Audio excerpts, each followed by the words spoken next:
දකුණේ බලපිටියද කියලා හිතා ගන්නවත් බෑ මෙතනට ආවෙන් පස්සේ. ආයිතින් යාළුවනේ මේ තමයි ඒ තැන.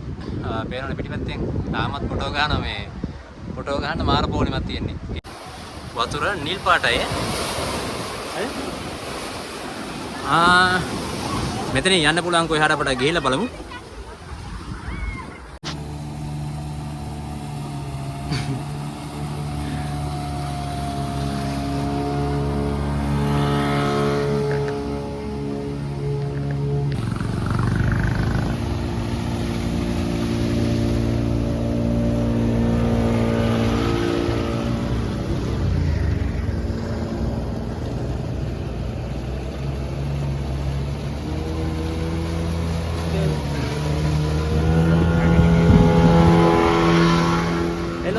කොහොමද ඉතින් මම දැන් ඉන්නේ බලපිටියේ.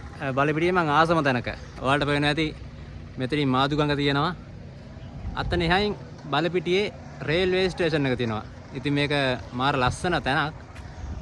ඉතින් මෙතනින් තමයි ගොඩක් විදේශිකයෝ බෝට්ටු සවාරි එහෙම යන්නේ. ඔයාලට මේ වීඩියෝ එක පටන් ගන්නකොට දකින්න ඇති විදේශිකයෝ කණ්ඩායම් කිහිපයක් බෝට්ටු සවාරි යනවා. ඉතින් මං අද යන්න හිතාගෙන ඉන්නේ ඔයාලා මේ Facebook එකේ TikTok එකේ එහෙම දකින්න ඇති මේ ගොඩක් වෛරල් වෙලා තියෙනවා බීච් එකයිනේ අර ගල් දෙකක් ළඟ ෆොටෝ ගහන්නේ. අන්න එතනට තමයි මම දැන් යන්න හිතන් ඉන්නේ. දැන් බලපිටිය ඉස්සරහා ටවුන් එකෙන් දකුණට හැරලා තමයි යන්න ඕන. මම එතෙන්ට යන පාර ඔයාලට හරියටම කියන්නම්. එහෙනම් දැන් අපි යන් එතෙන්ට ඔයාලට යන පාරත් එක්ක මම කියන්නම්. එහෙනම් එතනදී හම්බෙමු. යාළුවනේ ඉතින් මම දැන් බලපිටියේ බස් ස්ටෑන්ඩ් එක ළඟ ඉඳලා මීටර් 200ක් විතර ආවා. 200ක් විතර ආවන් පස්සේ ඔයාලා හොඳට බලන් ඉන්න මේ වීඩියෝ එක මම පාර වර්ධින්න නැතු වෙන්න ඔයාලට හරියට කියන්නම්. මෙන්න මේ විදිහට කරන්න. අන්න අතර තමයි බලපිටියේ බස් ස්ටෑන්ඩ් එක තියෙන්නේ. බස් ස්ටෑන්ඩ් එක පහු කරලා මීටර් 100ක් වගේ යනකොට මෙතන පල්ලිය හම්බෙනවා. පල්ලියත් හම්බෙලා ආයේ මීටර් 50ක් වගේ යනකොට එන මෙතන තියෙනවා ශ්‍රී විජයාරාමය කියලා පාරක්. අන්නේ පාරේ යද්දී මුලින්ම හම්බෙනවා හන්දියක්. කියන්නේ තුම්මන් හන්දිය. තුම්මන් හන්දියෙන් වමට දැම්මෙන් පස්සේ ඔයාලට කෙලින්ම යන්න පුළුවන් ඒ ඔරුවැල්ල කියන බීච් එකට. එහෙනම් දැන් යන් එතෙන්ට මම එතෙන්ට ගිහිල්ලා හම්බෙමු. ඉතින් මම ඔයාලට කිව්වා ඒ පාරෙන් යද්දී තුම්මන් හන්දියක් හම්බෙනවා කියලා. මේ තමයි ඒ තුම්මන් හන්දිය. මෙතනින් දකුණට දාන්න එපා. දකුණට දැම්මොත් පාර වර්ධිනවා. මෙතනින් වමට දාන්න.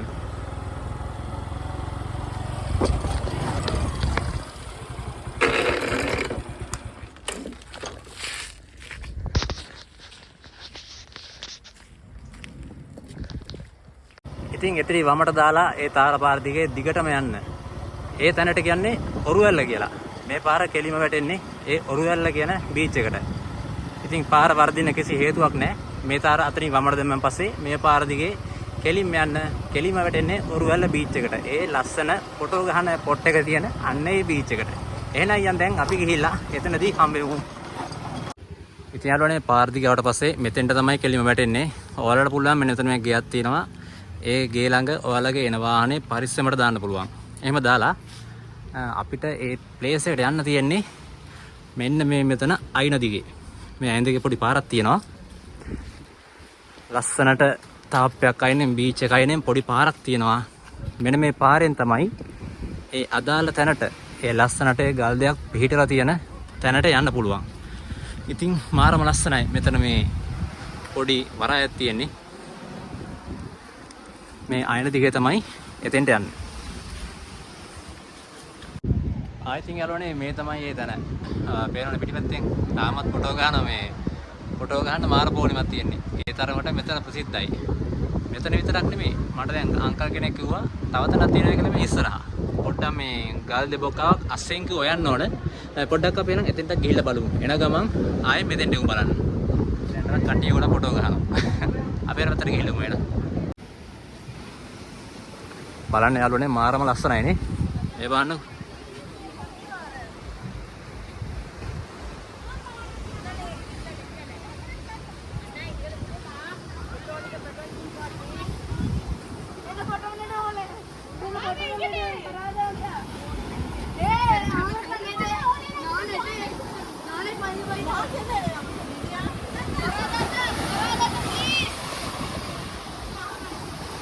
තියරනේ කොහොමද ලස්සන? වතුර නිල් පාටයි. මෙතන යන්න පුළුවන් කොහේ හරි අපිට ගිහිල්ලා බලමු. යාළුවනේ තර ගලක් තියෙනවා අපි ටිකක් උඩට ගිහිල්ලා බලමුද? ගිහිල්ලා බලමු ඈ.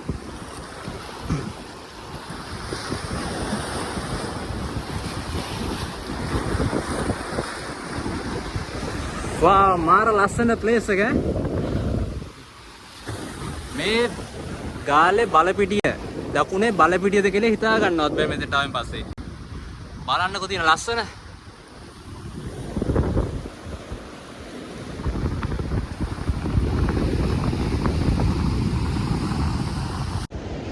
ඉතින් යාළුවනේ මමත් ගාල්ලේ කියන්නේ කරන්දෙනියේ.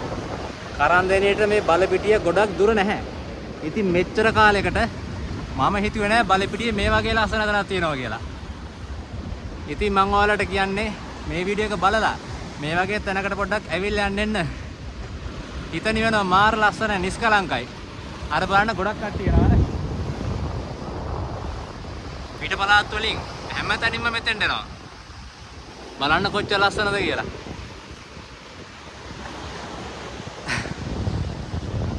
එහා පැත්තට මියන් බලන්න. ඉතින් යාළුවනේ පොඩි දෙයක් කියන්නම්. මේ වගේ තැන් වලට ආවෙන් පස්සේ ඔයාලට පේනවා ඇති මේ ගල් වල තියෙනවා කවාඩි බැඳිලා තියෙනවා. මම හිතන්නේ කවාඩි කියලා තමයි ඒවට කියන්නේ. ඒවයි ඇවිදින්න එපා මේ කකුල් කැපෙනවා. ඒවා ඒ තරමට මොහත් වෙලා තියෙන්නේ. මමත් ඒක දැනගත්තේ තවත් channel එකක් කරන අයිය කෙනෙක්ගෙන්. එයා තමයි කිව්වේ ඒවට කකුල් කැපෙනවා කියලා. මේ වගේ තැන් වලට බහින්න එපා. ඉතින් යාළුවනේ ඔන්න මං එතනින් ආයේ යන්න කියලා පිටත් වුණා. ඉතින් මාර ලස්සන තැනක්. ඇත්තටම මම මුලින් කිව්වා වගේ මම මේ ගාල්ලේ කරන්දෙනියේ ඉඳලත් බලපිටියේ මේ වගේ ලස්සන තැනක් තියෙනවා කියලා මම මීට කලින් දැනන් හිටියේ නැහැ. ඇත්තටම මම මේක දැනගත්තෙත් මේ සෝෂල් මීඩියා වල ෂෙයා වෙනකොට. ඊට පස්සේ මම මෙතන බලන්න ආවේ. ඉතින් ඔයාලට කියන්නේ මාරම ලස්සනයි මෙතන. ඇවිල්ලා ඔයාලගේ ප්‍රී ෂූට් වලට ෆොටෝ ගහන ඒවා තමන්ගේ ගර්ල්ෆ්‍රෙන්ඩ් බොයිෆ්‍රෙන්ඩ් එක්ක එන්න පුළුවන්. කට්ටිය ගොඩක් එනවා. ඉතින් ඇවිල්ලා බලන්න මාරම ලස්සනයි. මම අද මේ වීඩියෝ එක මෙතනින් නතර කරනවා. ඉතින් මම ආරාධනා කරනවා මගේ KD Heart YouTube නාලිකාව subscribe කරන්න, share කරන්න, ඔයාලගේ අදහසත් පහලින් comment කරන්න කියලා. ඉල්ලෙන්නම් හැමෝටම ජය වේවා.